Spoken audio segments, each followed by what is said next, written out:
Assalamualaikum warahmatullahi wabarakatuh.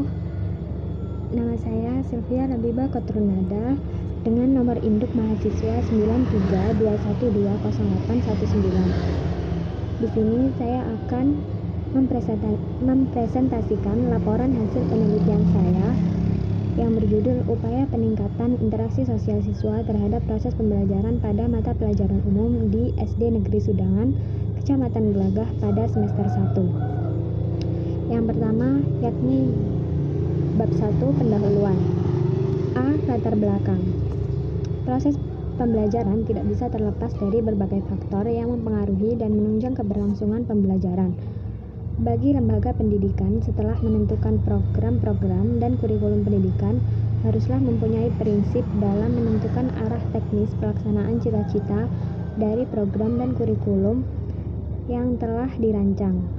Salah satu penunjang utamanya adalah adanya interaksi dan motivasi belajar bagi peserta didik yang terstruktur dengan baik. Interaksi antara guru dan siswa menjadi faktor yang paling penting terhadap keberhasilan pendidikan yang dilaksanakan.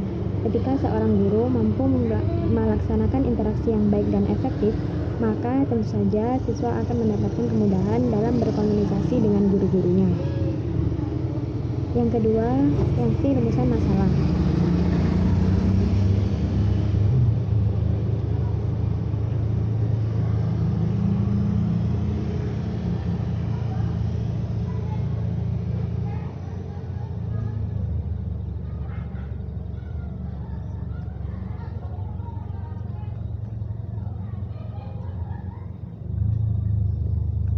Berdasarkan pada latar belakang di atas, terdapat permasalahan-permasalahan yang teridentifikasi sebagai berikut. Yang pertama, bagaimana siswa berperan aktif dalam kegiatan belajar mengajar, terutama di kelas 6 SD Sudangan. Yang kedua, bagaimana siswa bisa mendapatkan motivasi belajar penuh dari orang tua dan orang-orang terdekat mereka. Yang ketiga, yakni bagaimana hasil belajar siswa sesudah diterapkan melalui strategi yang digunakan.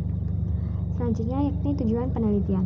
Berdasarkan rumusan masalah yang diuraikan sebelumnya, maka tujuan yang ingin dicapai dalam penelitian ini adalah: yang pertama, mengetahui pengaruh interaksi dalam proses belajar mengajar terhadap siswa. Yang kedua, mengetahui pengaruh motivasi belajar dari orang tua terhadap prestasi siswa. Yang ketiga, yakni untuk mengetahui pengaruh interaksi belajar dan motivasi orang tua secara bersama-sama terhadap hasil belajar siswa. Selanjutnya, yakni manfaat penelitian. Sasaran utama PTK adalah guru, peserta didik, dan sekolah. Adapun manfaat yang diperoleh melalui penelitian ini adalah: yang pertama, manfaat teoritis.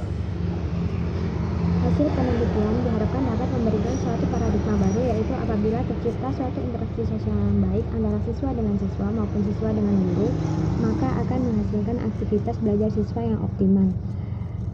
Dari segi manfaat praktis, bagi guru, meningkatkan profesionalisme guru karena guru mampu menilai, merefleksi diri, dan memperbaiki pembelajaran yang dikelolanya. Bagi siswa, manfaat penelitian ini yaitu sebagai model bagi peserta didik untuk meningkatkan hasil belajarnya melalui tindakan guru yang inovatif dan kreatif dalam upaya mengatasi permasalahan belajar di kelas. Bagi pembaca, penelitian ini diharapkan dapat memberikan berbagai ide positif dan cemerlang dalam membangun pendidikan yang lebih baik kepada siswa. Bab yang kedua yakni kajian pustaka. A. Kajian teori. Yang pertama, pengertian interaksi sosial siswa. Interaksi sosial adalah merupakan hubungan-hubungan sosial yang dinamis yang menyangkut hubungan antara orang perorangan, antara kelompok-kelompok manusia maupun antara orang perorangan dengan kelompok manusia. Interaksi sosial merupakan hubungan dinamis yang mempertemukan orang dengan orang, kelompok dengan kelompok, maupun orang dengan kelompok. Bentuknya tidak hanya bersifat kerjasama, tetapi juga bisa berbentuk persaingan, pertikaian, dan sejenisnya. Yang kedua, yakni syarat-syarat terjadinya interaksi sosial. Menurut Sarjono Sukanto menerangkan bahwa suatu interaksi sosial tidak akan mungkin terjadi apabila tidak memenuhi dua syarat, yaitu adanya kontak sosial dan adanya komunikasi. Yang ketiga, bentuk-bentuk interaksi sosial. Ada dua macam proses sosial yang timbul sebagai akibat adanya interaksi sosial, yaitu yang pertama ada proses asosiatif yang terbagi ke dalam 3 bentuk khusus lagi. Di antaranya yakni akomodasi, asimilasi, dan akulturasi. Proses yang kedua yakni proses disosiatif yang mencakup persaingan yang meliputi kontravensi dan pertentangan atau pertikaian dan yang biasa disebut konflik. Selanjutnya yaitu faktor-faktor yang mempengaruhi interaksi sosial. Di antaranya yakni umur, keadaan sekeliling, kepribadian ekstrovert, jenis kelamin, dan besarnya kelompok. Kerangka berpikir. Manusia senantiasa melakukan hubungan dan pengaruh timbal balik dengan manusia yang lain dalam rangka memenuhi kebutuhan dan mempertahankan kehidupannya.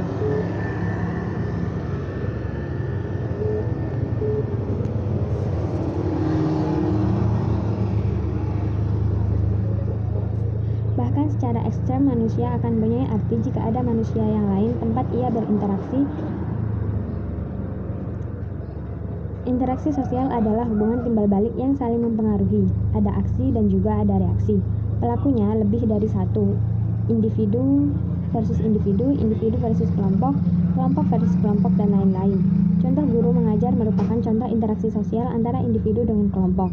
Interaksi sosial memerlukan syarat sekunder, sedangkan komunikasi sosial dapat secara langsung maupun tidak langsung. Interaksi sosial secara langsung apabila tanpa melalui perantara, misalnya A dan B bercakap-cakap termasuk C. Contoh interaksi sosial secara langsung. Sedangkan kalau A titip salam ke C lewat B dan B meneruskan kembali ke A, ini termasuk contoh interaksi sosial tidak langsung. Berdasarkan teori di atas, dalam dunia pendidikan, kegiatan pokok ialah belajar mengajar. Berhasil atau tidaknya tujuan pendidikan yang akan dicapai itu nanti tergantung kepada bagaimana proses upaya yang dialami siswa. Selanjutnya yakni penelitian yang relevan.